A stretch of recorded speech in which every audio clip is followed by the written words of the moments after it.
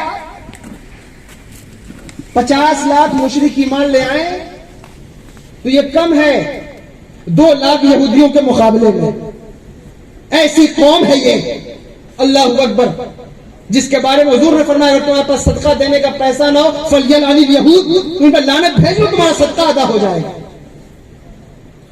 2 لاکھ یہودی ایمان لائے تو پتا چلا یہ وہ شخصیات ہیں جن کو پڑھنا چاہیے, جن کی زندگی کا مطالعہ کرنا چاہیے, تو پتا چلے گا دین کیسے پھیلنا ہے, دین کو کیسے پھیلانا ہے.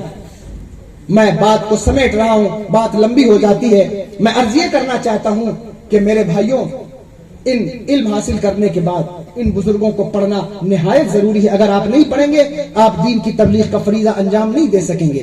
آپ کے اندر اللہ نے وہ صلاحیت، وہ قوت رکھی ہے، وہ طاقت رکھی ہے کہ آپ ایک قدم چلیں گے لوگ بڑھ کر ہاتھوں ہاتھ آپ کو قبول کریں گے. میں نہیں کہتا، علامہ قاضی ثناء اللہ پانی پتی مظہری تفسیر مظہری کے اندر فرماتے ہیں کنتم خیر امت اخرجت للناس، اس کے ذیل میں اس کی تفسیر میں فرماتے ہیں رجال هذه الامه اکثر ارشادا واقوى تاثيرا في الناس بالجذب الى الله سبحانه وتعالى. اس امت کے مردان خدا کے اندر جو تاثیر ہے پچھلی کسی امت کے مردوں کے اندر وہ تاثیر نہیں کہ وہ لوگوں کو اللہ کی طرف جتنا کھینچتے ہیں پچھلی امت میں کوئی نہیں کھینچ سکا. آپ کے اندر وہ تاثیر ہے. بس ضرورت ہے کہ آپ علم کے ساتھ بزرگوں کی زندگی کو پڑھ لیں، بزرگوں کی زندگی کو پڑھ لیں. اور اس میں ایک خاص بات یاد رکھیے گا کہ جس وقت اللہ اور اس کے رسول کی جو ہے وہ بات ہماری نظروں کے سامنے آئے، معمولات اہل سنت، عقائد اہل سنت ہماری نظروں کے سامنے آئے، تو پھر یاد رکھیے گا وہاں کیوں چیوں اور چرا مت کیجیے گا. یہ بات یاد رکھیے. سارا مسئلہ اللہ کی مرضی پر چوں اور چرا کرنے سے خراب ہوتا ہے. یہ آخری بات اس ضمن کی میں پیش کر کے بات کو ختم کر رہا ہوں. سارا مسئلہ چوں اور چرا کرنے سے ختم ہو جاتا ہے. شروع ہوتا ہے کیسے؟ اللہ نے حضور کو کتنی فضیلت دی ہے، کتنا علم دیا ہے، اسی پر بات کر کے لوگ کیا سے کیا ہو گئے. میں یہ نہیں کہتا یہ جن کا یہ موضوع ہے تحقیق کا اور جو اس پر بات کرنا چاہتے ہیں، میں اس وقت ان کے حوالے سے کوئی بات نہیں، جس پر انہوں نے عقیدہ بنایا ہے ان کی بات کر رہا ہوں. شب معراج میں حضور کیسے گئے، کہاں تک گئے، اس پر بات شروع ہو جاتی ہے. اللہ کی مرضی پر جب چوں اور چرا شروع ہوتی ہے اس وقت انسان کا عقیدہ بھی جاتا ہے، ایمان بھی جاتا ہے. یہ بات ان علماء کی موجودگی میں کہہ رہا ہوں اور اپنے من سے نہیں کہہ رہا ہوں. شیطان کو شیطان بنایا ہی اسی کیوں نے ہے، چوں اور چرا نے ہے. حضرت امام عبد الکریم شہرستانی، ان کی کتاب ہے کتاب الملل والنحل، علم عقیدہ کی کتاب ہے، طلبہ بھی یاد کر لیں. یہ علم عقیدہ کی کتاب ہے. انہوں نے اس کتاب کے اندر اللہ کا اور شیطان کا مناظرہ لکھا ہے. میں نے نہیں لکھا، انہوں نے لکھا ہے. انہوں نے کہا کہ شیطان نے اللہ کو مناظرے کا چیلنج کیا اور چیلنج کر کے کہا کہ میرے مالک تو نے مجھے کافر کہا ہے تو میرے کفر کا ثبوت لا، میرے کفر کا ثبوت لا. کیا تیری تورات میں لکھا ہے کہ جو تیرے بندے کو سجدہ نہ کرے کافر ہو جاتا ہے؟ زبور میں لکھا ہے کہ جو تیرے بندے کو سجدہ نہ کرے کافر ہو جاتا ہے؟ قرآن میں لکھا ہے جو تیرے بندے کو سجدہ نہ کرے کافر ہوتا ہے؟ کوئی قانون ہے؟ لوح محفوظ پہ لکھا ہے، کہاں لکھا ہے؟ اللہ نے اس کی دعوت مناظرہ کو قبول کیا، اس کا جواب دیا. انہوں نے لکھا ہے کیا؟ شیطان کہتا ہے میرے کفر کا ثبوت تیرے پاس کوئی نہیں، معاذ اللہ، کوئی ثبوت نہیں ہے. اللہ نے کہا بتا، جب میں نے تجھے سجدے کے لیے کہا تو نے کیا کہا؟ لما اسجد لہ، میں آدم کو سجدہ کیوں کروں؟ کہا اس سیکشن سے تو کافر ہوا ہے. اگر تو مجھے خدا سمجھتا تو کیوں چوں اور چرا نہ کرتا؟ جس وقت تو نے چوں اور چرا کر دیا ہے اسی سیکشن سے تو کافر بن گیا ہے. اس لیے علم پر تحقیق الگ موضوع ہے، لیکن عقیدہ بنانا یاد رکھنا اللہ نے جس کو جو فضیلت دی ہے اس پر سر احترام خم کر لو، اس پر حسد کا شکار نہ ہو جاؤ، اس پر جلن کا شکار نہ ہو جاؤ، بلکہ اللہ سے دعا کرو اے میرے مالک تو نے اس کو جو عظمت عطا فرمائی ہے اگر یہ تیرا نیک بندہ ہے اس کے صدقے میں مجھے بھی کچھ عطا فرما. تو یہ طریقہ انسان کو کامیاب کرتا ہے. اس سے یہ اس وقت تک نہیں ہو سکتا جب تک آپ اپنی سوچ کو منفی سے مثبت نہیں کر لیتے، نیگیٹو سے پازیٹو نہیں کر لیتے، تب تک آپ یہ کام نہیں کر سکیں گے. اس میں آپ سے گزارش کرتا ہوں خدا کے لیے علم پڑھیے اور اپنی سوچ کو مثبت کریے اور کوشش کیجیے کہ آپ کی زندگی میں مثبت سوچ آئے اور آپ ایک دوسرے کی بھلائی اور خیر خواہی کے لیے کام کریں. یہ کام اگر آپ کریں گے اللہ تبارک و تعالیٰ آپ کو بہترین اجر دنیا کے اندر اور آخرت کے اندر بھی عطا فرمائے. اور اگر آپ دوسروں کے بارے میں منفی سوچ ہی رکھتے جائیں آپ کبھی کامیاب نہیں ہو سکتا. یہ بزرگوں کا قطعی طریقہ نہیں رہا. اور منفی سوچ مثبت سوچ کی بات کر لی، ایک بات ذہن میں آ رہی ہے